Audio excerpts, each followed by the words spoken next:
Hi, I'm Andrew Hollis, and I'm back with another episode of Making Waves. Our next guest is Scott Johnson. He is the past vice president of Worley Parsons. Thank you for joining us today, Scott. We will be talking about a critical topic regarding coal combustion residuals, or CCR. Coal ash is produced primarily from burning of coal and coal-fired power plants. It is one of the largest types of industrial waste generated in the United States. Coal ash contains contaminants like mercury, cadmium, arsenic. Without proper management, these contaminants can pollute waterways, groundwater, drinking water, and the air. Mr. Johnson's extensive experience with coal ash remediation can give us an exclusive insight into the topic. So I'd like to start off, Scott, by asking you a little bit about how the EPA is involved in regulating this issue. First of all, the EPA doesn't set the rules, they just enforce the rules. So the rules that they're enforcing associated with CCR are primarily with water quality. That's really the only thing that the EPA can use to enforce CCR, because CCR is not considered a hazardous material. It's not, the material itself is not hazardous. I've been qualified as hazardous. A lot of people have said it should be hazardous, but it hasn't been dictated as being hazardous material. So the only thing that the EPA can do is look at groundwater and water quality issues associated with the CCR. Mm-hmm. So what are some of the main risks associated with not meeting permit requirements or just coal ash contamination in these waterways, improper treatment, things of that nature? The other thing that I want to be sure that people understand is that every power plant that has CCR on site is regulated by their permit, and they have to meet permit regulations.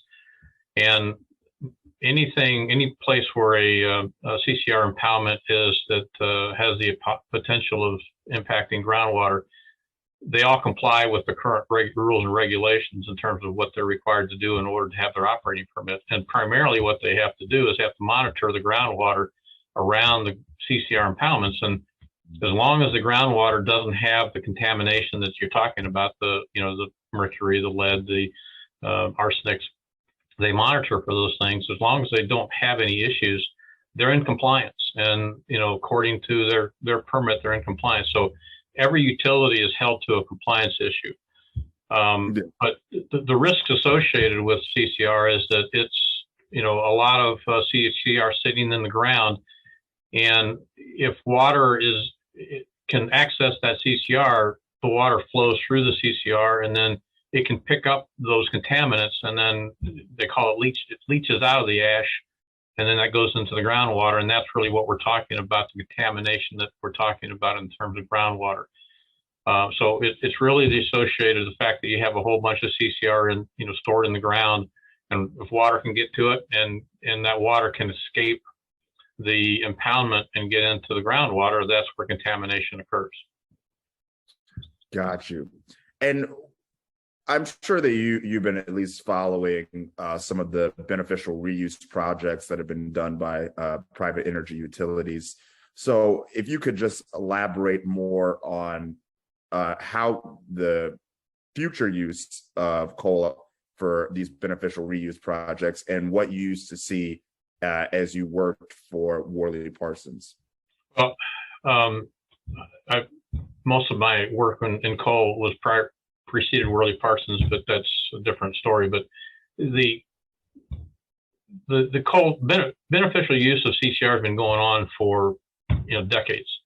Primarily started with the use of ash in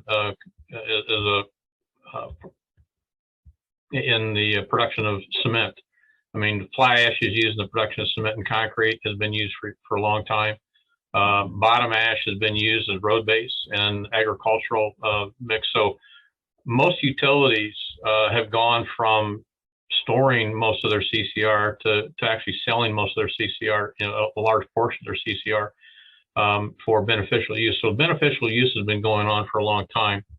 The beneficial use thing that you're seeing right now has more to do with the ash that's in the ground that hasn't been used already used for beneficial use. So, there's a lot of that ash that a lot of utilities have to do something with. So many companies are looking at how they can use that material, and a lot of different things have been going on. Some people are excavating that ash to use in the production of cement and concrete and road base. Other companies are using that in creating products. A company that I'm working with, Tefra, is using it to create a building product. So a lot of companies are looking at using the CCR to create building products that would replace other building products like wood and concrete blocks and things like that. So there's a lot of people looking at that. The primary issue is the cost associated with converting that material into beneficial use. Is it economically viable to do that? And that's what most companies are struggling with, to figure out the economic viability of that, and does that have a place in the market to actually replace other building products? Thank you so much for that. A good segue question based off of that previous one and your discussion point on that would be, where has historically, when it's not been used in these beneficial reuse projects, the coal ash been disposed of or stored, if you will? Well, if you go back historically, most coal-fired power plants were designed to get rid of the ash and put it into what they call ash ponds. They're really impoundments. So ash, the most cost-effective way to remove the ash from the power plant, once it was combusted, their bottom ash and fly ash, was to sluice it with water. So the ash was sluiced and mixed with water, and that water was actually stuck into what they call an ash pond, and that ash pond was essentially a dam. So the impoundments would hold the ash would flow into, a mix of water and ash would flow into the pond, and then the ash would drop out in the pond, and the water would then circulate out of the pond and be treated before it discharged out into the waterways. So historically, ash was put into ponds. Now, as that has become less desirable because some of those ash ponds were built, they weren't able to contain the water coming out of those ponds. So most utilities have moved from wet ash transport to dry ash transport, and now most current operations, ash that's produced from power plants are put into landfills. And so the ash that's handled dry is no longer handled wet, it's mostly handled dry, and then that ash is then put into trucks and other things, and then put into a landfill and disposed of like you would any other waste material put into a landfill. Landfills are built with impermeable liners around them, and then the ash is put on top of that. And then when the ash gets to a certain level, then they cap it with earth, and it's just capped in place. So modern power plants, current operating power plants, handle most of the ash dry. The issue that people talk about have to do primarily with the legacy ash that's still in those ponds that were handled wet years and years, decades and decades ago. So, when we talk about some of the issues like the occurrence that happened down at some of the TVA plants where they had a breach of the ash berms, that had to do with the fact that the structure that was holding the ash in that ash pond gave way, and it allowed all the ash to leave the containment area and go into the waterways and that type of thing. So those are mostly legacy ash issues that the utilities aren't currently following those practices anymore. They've changed from a wet ash practice to a dry ash practice of handling ash. Got you. And I know that we had talked about permit compliance, and obviously how these power plants have to follow that to the T. Right. Otherwise, they could be fined, things of that nature. But if you could go over, as you mentioned earlier, one of the main issues, which is when coal ash is polluting groundwater at these sites. Maybe just give an instance to where you have seen or heard of that, or just kind of give the overall play-by-play on how coal ash on these sites can actually pollute the groundwater sources. Well, again, what we're talking about here is places where they store the ash in what they call an ash pond, and where contamination has occurred. Again, back in the early days of coal-fired power plants, when they built an ash pond, what they would use as liners would be a clay. So you would actually put clay down, and clay would be the impermeable liner between the ground and the ash pond. Over time, those liners, that clay can break down, and there can be breakdowns in the clay. So with all the water on top of that stuff, it's inevitable that water will escape from the ash pond and go through the clay liner and then get out into the environment.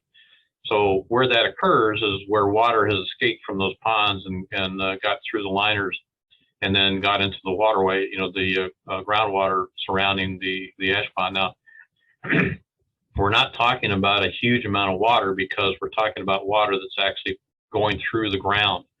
So we're not talking about millions of gallons of water that's occurring here. We're talking about small quantities of water that get into the waterway. But the issue with ash, and this is, the funny thing about CCR, everything that's in an ash pond is naturally occurring, because everything that's in an ash pond comes from coal, which is dug out of the ground. So everything that was in coal is now in the ash. But what's happened when you put it into a pond, you're concentrating it up, because all the things that don't combust with the coal are left behind. So that becomes a higher concentration. So the reason why CCR is considered to be a problem is because the things that are occurring in nature and coal are now being concentrated up and put it into the CCR. So it's a higher concentration of the issues we're talking about, all the things that you mentioned before. And that's what allows the water to catch it and then go into the groundwater. But that's what we're talking about, is that there are leaks in these ponds that, again, they're underground, you can't see them. So the only way that you can find this is to do testing around the ponds to see if the water that's escaping the ponds has any of these contaminants that we're talking about. But we're talking about small quantities of water typically. Mm-hmm. Gotcha. Okay. So then, going off that, what's your viewpoint on what the future of the coal ash remediation industry is going to look like? That's a crystal ball that's hard for anybody to figure out. I mean, clearly coal is going to be a thing of the past. I mean, we're moving away from coal as a source of energy, and it's similar to the mining industry. Utilities have been much more highly regulated than the mining industry, but the legacy issues associated with these coal-fired power plants are something that we have to consider as being a responsibility for all of us, because all the power that was generated from coal-fired power plants was generated for the benefit of us. And so, every utility followed the regulations that were in place at the time. Now, as a lot of things go on, regulations change. We find that things that were practices that were done in the past were not necessarily the best thing to do, but they were good at the time. But now we find out that they're not so good at the time. So I think what has to be done going forward is that we as a community and as a society has to understand that we invested in this stuff. So now we have to invest in the cleanup. And whatever it takes to clean it up, it falls on all of us to take responsibility for that. It's not just the utilities' fault. Utilities did what they were asked to do, and they followed the rules and regulations. Now, going forward, if our desire, like any environmental issue, if our desire is to clean it up, well, let's clean it up. But let's clean it up in such a way that it's not putting the burden undue on anybody. It's a society type of thing. We have to share in the burden directly. And if there's a way of doing that cleanup with beneficial use, then invest in the technology that would allow that beneficial use to occur and be for the benefit of everybody, as opposed to just taking the ash and moving it from one place to another. I mean, the current thought of how you would clean up ash in these ponds would be to take it out of the ponds and then put it into a landfill. All you're doing is moving the problem from point A to point B. Now, you put it in a landfill, it'll be contained better than it was before, but it's still stuff that's sitting in a landfill that has to be monitored for a long period of time, and somebody has to take care of it. If there's a way to beneficially use that ash for something other than put in the landfill, we should invest in that and make that a technology that's available to people and figure out how to do it for the betterment of everybody. Hmm. Agreed. And do you think that one of the biggest problems in terms of moving from these legacy the legacy fuels like coal slash the overall cleanup costs that will have to be, as you kind of allude to, uh, really kind of invested in by governments outside of utilities, because the utilities only have so much money, and really this is a larger problem that I think has to be addressed. Do you think cost is going to be a huge constraint in doing the environmental cleanup? Yes, yes. Yeah. I mean, utilities, I mean, there are different types of utilities. There are investor-owned utilities and there are private utilities. But the only way the utilities can continue to operate is if they make a profit. This is an issue that has been sitting there, and utilities, if it's an investor-owned utilities and they don't get recovery for the cost of the cleanup, it goes to it'll eventually go to the shareholders. Utilities will have to pay for that. Shareholders have to pay for that. So I think, yes, I think that there has to be some intervention by the government and the regulatory agencies to recognize that this is a problem that we've all invested in over time, and it's a problem we have to figure out the most cost-effective way to clean it up and moving forward. It's not a situation where you should sit and point fingers and address blame. It's kind of similar to the Clean Air Act in 1990 when we cleaned up the air. I mean, we created a law, we created a program that allowed for the air to be cleaned up, but we did it in such a way that the economic system allowed the economic system to work for the most cost-effective way. It wasn't perfect, but at least it allowed for that process to occur in such a way that the utilities were given recovery for the investments that they made, and some people made some money off of the whole Clean Air Act process. I think the same thing can be done with the CCR process. Clearly, there's things you can do with CCR, but you have to provide an avenue and a vehicle for those things to occur in such a way where no single organization is burdened with the cost of making it happen. It has to be something that we all share in, and the government certainly can play a role in that. Mm-hmm.